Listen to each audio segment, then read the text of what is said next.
So again, I'm Tabu. I'm the director of the Mississippi Coalition for Vietnamese American Fish Folks and Families. I received just an impromptu invitation to share my story. Um, well, to give some background context, I've been doing disaster response recovery work in the Gulf for almost 14 years now.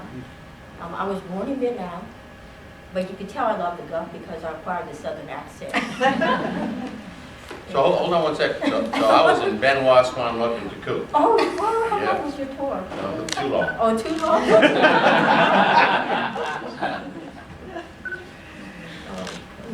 And I'm sorry, I didn't mean to. that's okay, sir. That's okay. So I started my community work right in the aftermath of Hurricane Katrina. I was volunteering with American Red Cross Salvation Army at the time. And when Hurricane Katrina struck, I was a resident of East Biloxi, and I really felt compelled to really try to help. So I worked at the FEMA Disaster Recovery Center, and ended up working in the nonprofit afterwards. And I was a case manager helping, like I had a very high caseload, and I was helping, different populations with housing needs, all kinds of emergency needs, right? And then several years of work of that. And then it led to work on the census, and that's really important because we have next year the census, right? We really need good data, social economic data, and that means making sure people actually counted, right? So I think we need to be proactive about making sure that our communities are all counted and represented in next year's census. And then not long after my census work, BP happened, right? And initially, I was just a case manager, but I became a community organizer, and I ended up traveling to DC a lot and meeting with, legislators and members of Congress, and really working on a lot of policy issues around equitable housing recovery, the funding for housing, right? And then the impacts of BP and what's happening, okay? And I think that what really needs to be done is recognizing the value of local community. Like, for example, the Christian community, they have great traditional ecological knowledge. Local people have great knowledge of their communities, right? And we need to develop a process or a system where we could tap into that, right? Or have that on the front end, right? And so in the aftermath of BP, I worked on everything related to BP. Everything from helping people to navigate the claims, right? And there's some things I really want to share that Mr. Bradley mentioned about the claims process, was that after the emergency claims, people were sent some interim payments, but they had to sign a legal waiver, right? And many times those documents were not translated to Vietnamese. So many of the Vietnamese fishermen in the Gulf, they actually waived their legal rights. When they cashed those checks, and they didn't know what was going to happen to their livelihood in the fisheries. And that's exactly what happened. Like in Mississippi, he mentioned earlier that our oyster reefs have been decimated, right? Well, those early years after BP, fishermen would receive compensation for maybe the first 2 seasons or 3 seasons at the most. Was 10 years later, right? Our reefs, for the most part, is decimated, and we used to have a 6-7 month season. It was whittled down to last year was 9 days, right? And I also worked a lot on making sure people not only, help them with the claim, but helping them to navigate through the VIEW program, the Vessels of Opportunity program, right? And people, there were people who really didn't receive adequate training. There wasn't translated materials or bilingual housework or instructor, right? So it was quickly, set up. And then after that was, helping the fishing communities with restoration, navigating restoration, which is complex with the whole natural resource damage assessment and informing the Restore Council and trying to follow and understand all of that. But in the aftermath of BP, we could see that there are deficiencies in the Oil Pollution Act. How come we can't tap into some of the oil spill liability trust funds, right, for health needs? Well, the unaddressed needs we have 10 years later, for oil spill preparedness, for unaddressed health needs, right, and other needs, or for community-based restoration projects, right, And another thing too is that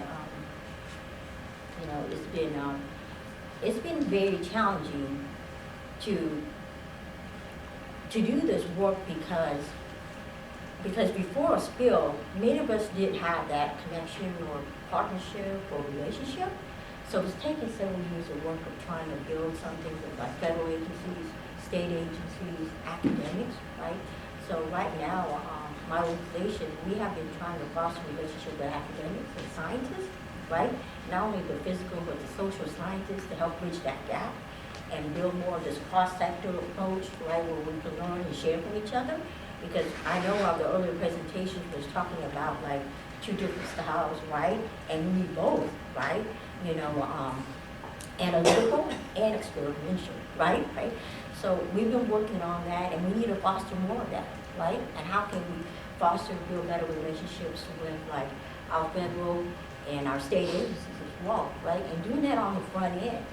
So, and not in the midst or aftermath of disaster when we don't know each other and there's a lot of miscommunication or lack of cultural understanding of the local community. That leads to distrust, right? And we don't want that. We want to avoid all that. So I think there's a lot of lessons learned that in my work, I think moving forward that, you know, we consider like having the National Academy of Sciences as well as the Governmental Research Initiative and the Mississippi Alabama Sea Grant help initiate and establish. There we go. Thank you.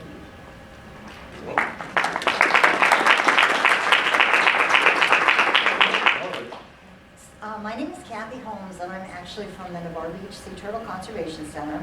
And my involvement with the oil spill was actually from a wildlife perspective, which is really, after yesterday and today, I have come away with a whole lot of different thoughts on things that I think wildlife responders and wildlife operations folks really didn't think about till we started talking about health issues. Right.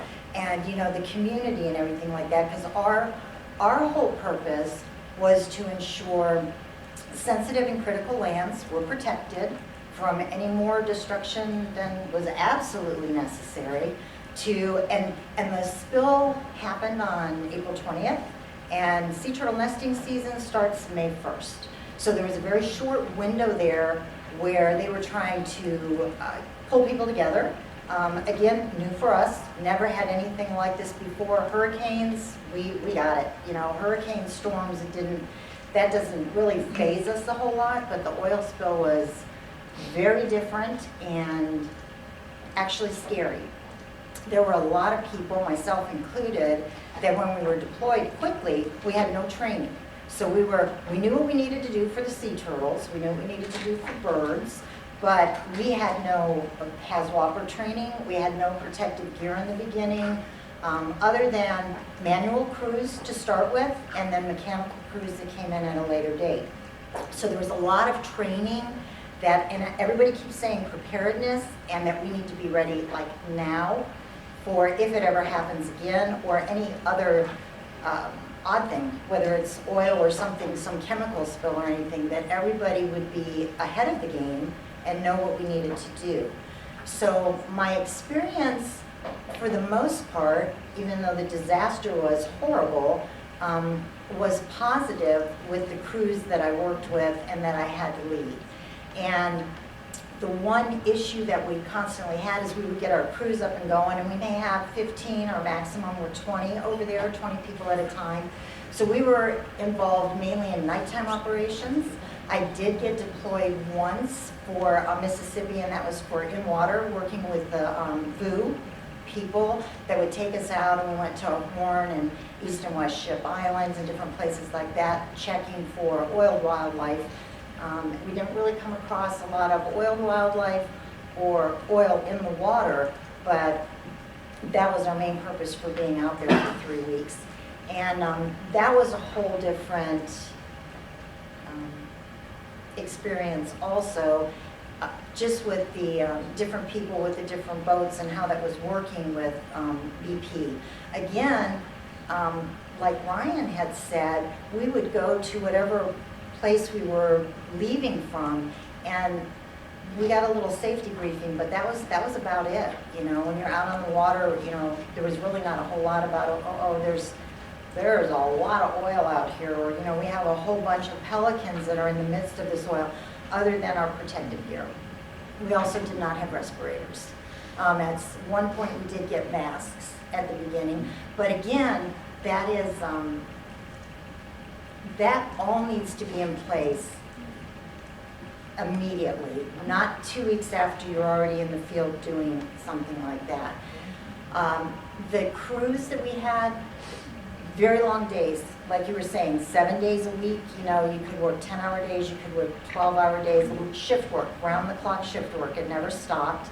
And people were exhausted. The wildlife observers were exhausted, the people on the manual crews, people were even running the equipment, because we did sand sifting right away. It didn't take long for them to get on the beach and start with the big sand sifters. And so the crews that we had over in Florida rotated out a lot. So you get your crew on track and everybody knew what we were looking for, everybody knew what needed to happen, and then that crew would be gone. And again, they weren't all local. We did have some local people, but for the most part, these people were coming in, again, from places far, far away.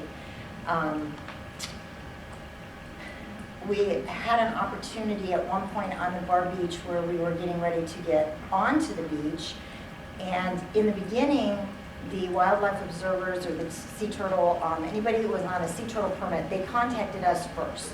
So we were already on the permit, we knew what we were looking for, we had the experience in the field, we just didn't have oil spill experience. And before we went out, we had to clear a stretch of beach before the crews could get on, the manual crews or the mechanical, but in the beginning the manual. And I went down to clear the beach while the crew was all coming together in the parking lot, and there was a huge loggerhead sea turtle who decided to grace us that evening by nesting. But once she got into where she was going to nest, the opportunity to take this crew down to the beach to say, you hear about this and you've seen pictures, now you're going to see what we're talking about. Educational opportunity at that point was just unbelievable. So no lights, she was already in the nesting mode, we stood far enough away. And it took 45 minutes. They were delayed 45 minutes, but we couldn't get on the beach anyway because she was nesting, so they weren't allowed on the beach. But they had that 45 minutes to witness this, and then also actually see a loggerhead crawl, which is our main sea turtle species. When the mechanical crews came in, they were way up, and we were walking beside all of this equipment. They had a much better vision, field vision, you know, for what they could see. So it was that was a positive thing that came from that. I think the main thing were health issues that we never thought about. In the Wildlife Observer, we never even talked about it or anything like that. And the fact that it was long hours, you had to wear, we didn't have to wear Tyvek suits unless we came across any kind of oiled wildlife or we were in an area where we knew there was oil. But it was hot. We had to wear long sleeves, we had to wear boots and things like that. And there's a lot of us that are in the long-term NIH health study from that. So a lot of heat index stuff, a lot of people that got dehydrated very rapidly, very quickly, especially doing daytime work. So.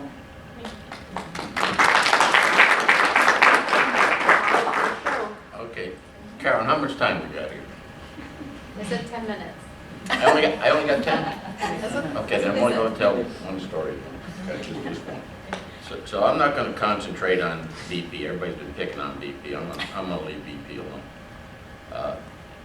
I was involved in the BP spill. I had all the liaison officers from the command post all work for me in the 3 states. But I'm not going to pick on BP. I want to just tell this bureaucracy story. I was going to talk about, community actions of what happens if a fishing vessel sinks in Bayou Labatt, but that's going to take me about a half hour, so I don't want to go through that big, long dissertation about how the poor fisherman's going to get billed from the federal government if he doesn't clean up the spill. I don't want to go through that. Okay?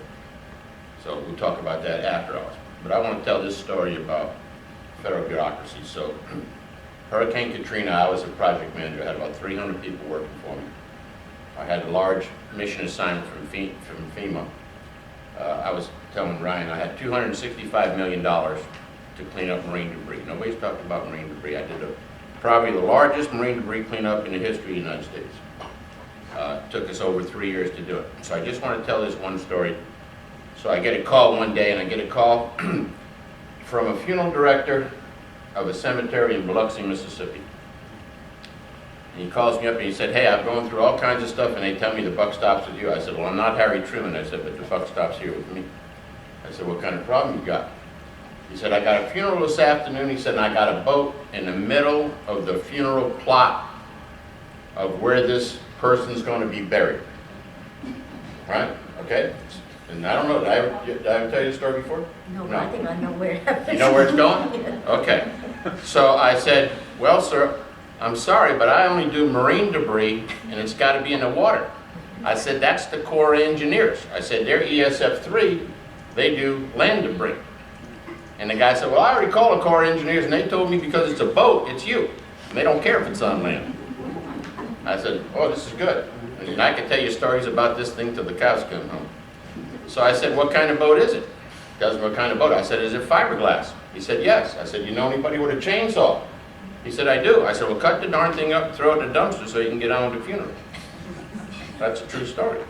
So I could go on with stories about all kinds of stuff from a marine debris perspective, but I'd rather just field questions on anybody that has anything to do with Deepwater Horizon, Hurricane Katrina, super tanker spills, or anything you want to talk about, okay? I've been doing this stuff with the federal government for 49 years, and I've been involved in every major spill between Texas, Louisiana, Mississippi, and Florida in those years. So I'll take any kind of questions anybody's got.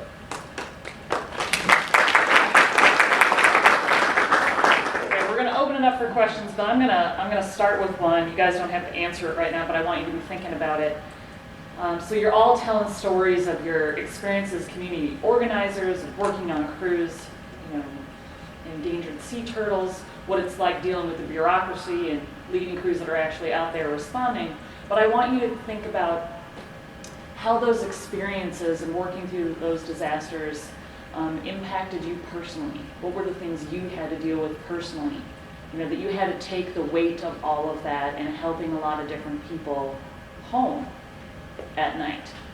So I'm going to open up questions right here, but I'm going to come back to... Can I tell one more story? You're welcome to. You're welcome to. That one only took 5.5 minutes. Okay, that's good. So, in Katrina, in Mississippi's got a derelict vessel program, not many states have, but in Katrina, a lot of people took their boats off of the harbor and they moved them inland, okay? So I got a call one day from a nice lady, and she's crying on the phone, and she says, I've lost my house, my boat's up in the marsh in Pascagoula River, my livelihood is stopped, my family's going to go on welfare, I'm destitute, what can you do to help me? And I said, you're in luck. I said, because my mission assignment doesn't restrict me to removing vessels from only navigable waters like just happened in Hurricane Michael in Florida. So that if you see vessels up in the marsh in Florida, it's because Florida doesn't have a derelict vessel program, and they leave them in the marsh and they don't care about them because they don't want to spend the money. And most of the mission assignments from FEMA won't allow you to recover those things. So they just leave them there. If they're not spilling oil and they're not a hazard to the environment, they leave them. That's why you see vessels abandoned in Louisiana. Mississippi doesn't do that.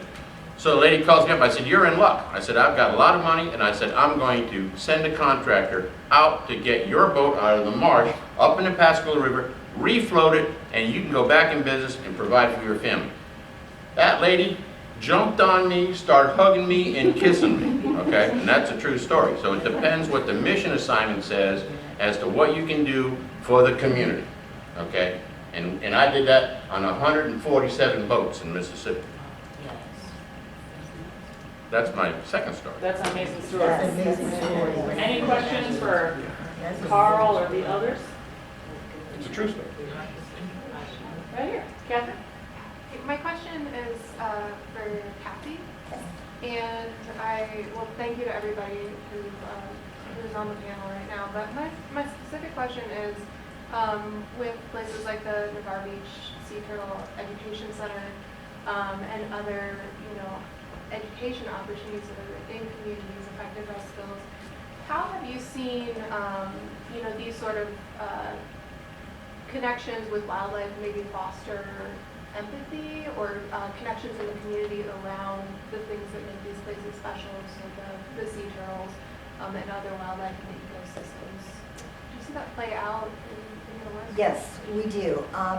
We see that not only in, at our center, we're not a rehabilitation center. We are a center that holds non-releasable turtles for whatever reasons they can't go back to the wild. And we, right now, our current ambassador is Sweet Pea, and she's a juvenile green sea turtle that ended up entangled in fishing line, stranded on Ono Island in Alabama. Not only was she entangled, and that caused the loss of her left front flipper, and she had a bird strike that damaged her left rear flipper and took a chunk out of her shell. She also ingested fishing line and hooks. When people come to our center and we tell that story, some people actually cry. Other people think about the human impact on the environment, like the boat strike and the derelict fishing line and things like that. When people are able to witness sea turtles hatching, it is very emotional. And yes, that empathy component multiplies a lot. And what we need to do, not only to take care of our environment, but believe it or not, our communities. Let's keep Navarre Beach is tiny. It's a tiny spot with a lot of natural resources. We want to take care of that. We want to take care of the people that are in the community, and everybody wants to be on the same boat. So it's very powerful.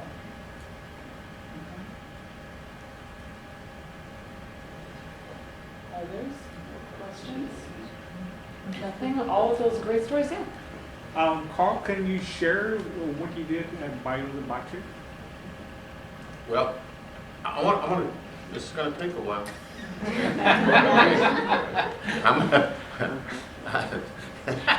Go for it, Carl. Okay, thank you. So I wanted to spend a few minutes, in a young lady went from, I guess she went back to Bayou de Bache, but this is important for the community of Bayou de Bache, and I think this is really important. Mike Sams touched on it yesterday about the National Contingency Plan and also the Stafford Act. What he didn't have time to do is how do these things in reality impact the poor fisherman in Bayou de Bache if he has a spill? And I wanted to spend some time talking about that because I know the community in Bayou de Bache pretty good. Okay? And some of those folks don't understand federal bureaucracy, and I'll give you an example. So if fishing vessel X sinks at the dock in Bayou de Bache, and it's spilling oil, okay, then that fishing vessel owner has a responsibility to clean up the oil. And if he has the wherewithal, he can do it himself. I think, and Petty Officer Lucas is back. And Petty Officer Lucas, for those of you who understand this, he's an FOSCR, which means he's a Federal On-Scene Coordinator's representative. He's not the captain, but he's a trained representative. So he'll go out there and and I'm not going to go through the bureaucracy or how the reporting mechanism works, but I'm going to answer this gentleman's question. So fishing vessel X sinks at the dock. Petty Officer Lucas goes out there and says, yeah, you got to clean this spill up, and you're responsible for X, Y, and Z. He gets it cleaned up. Petty Officer Lucas goes back out there, does all the paperwork, signed, sealed, and delivered. The vessel sunk at the dock. We as the Coast Guard don't care that the vessel sank at the dock because it's not impeding navigation. However, if fishing vessel X can't pay for the cleanup, Petty Officer Lucas federalizes it, and lo and behold to Mr. Fishing Vessel X, guess what he's going to get? He's going to get a bill from the Department of Treasury. Okay, and I'm not going to tell you stories that I've had ladies call me up crying because their house was leaning. Okay, that's a fact. So, right? So he's going to get a bill. Petty Officer Lucas is going to do all the cost accounting. He's going to send it in the National Pollution Fund Center. They're going to send it over to Department of Treasury. Department of Treasury is going to send the bill to Fishing Vessel X and say, hey, you didn't have insurance. Okay, most of them don't. You didn't understand the liability. You can't throw Dawn dish liquid out here and disperse it all. You just got a bill from federal government for X, and if you don't pay it, we're gonna lien your house. Or we're gonna lien your, I don't know where Ryan maybe left, but we're gonna lien your seafood house, okay? So that's what happens with the natural contingency plan. So let me give you the different scenario. Let me give you the natural disaster scenario.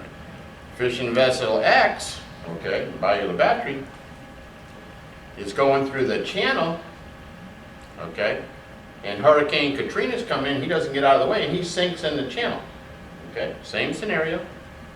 He sinks in the channel, he's leaking oil. Okay, now we got ESF 10 going on. Pedro Lucas goes out there and says, wow, this was an act of God. You didn't do it on your own. This is an act of God. I'm not going to name the contractor, but I'm hiring salvage company. They're going to send divers down here. They're going to take your batteries out. They're going to get the oil off. Then I'm going to get a salvage company with a lattice boom crane and a deck barge or an A-frame barge, depending on how big the vessel is. We're going to pick it up. We're going to take it out of the navigable channel. We're going to turn around. We're going to set it up on land here for you. It's going to cost you $0, because that's Stafford Act funding. One situation, he's going to lose everything he's got. The other situation, doesn't cost him a penny. He's back in business. He patches up and he goes back to work. So that's what I think the community needs to understand, that, hey, when the federal government comes out there, Petty Officer Lucas, and I'm just picking on him because he's qualified to do it, and you sink at the dock, you're going to get hammered. You are going to get hammered. But you're not going to get hammered if it sinks in a channel under an act of God. And I don't think this has been relayed at all to the community. Am I right or am I wrong? Yes, you're right. Thank you very much. I was right the first time this year. But anyhow, I just wanted to, does that answer your question? Yes, Yeah. thank you. Okay. Mhm. Anybody else have questions? Yeah, so how does the community respond to that? Are you, Well, unfortunately, Can they the do it? community, and then I'll give you an example, okay? Back when I had a different job, okay? And these are true stories, okay? Lady calls me up crying. She said, I'm going to lose my house.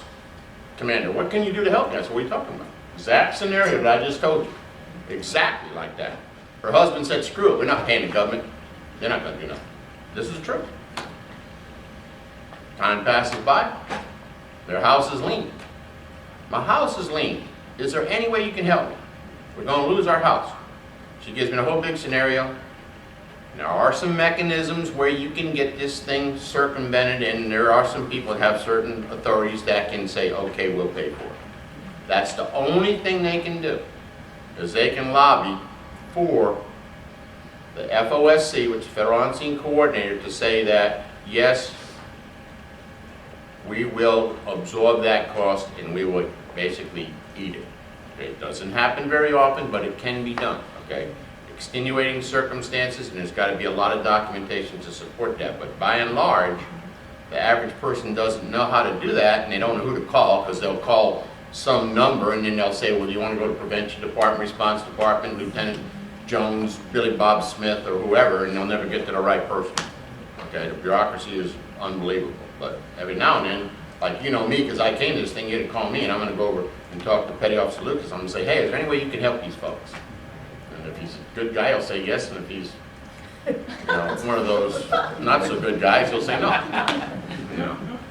But that's how it really works, ladies and gentlemen, and it's tragic. Now, I'm going to tell you, it's tragic.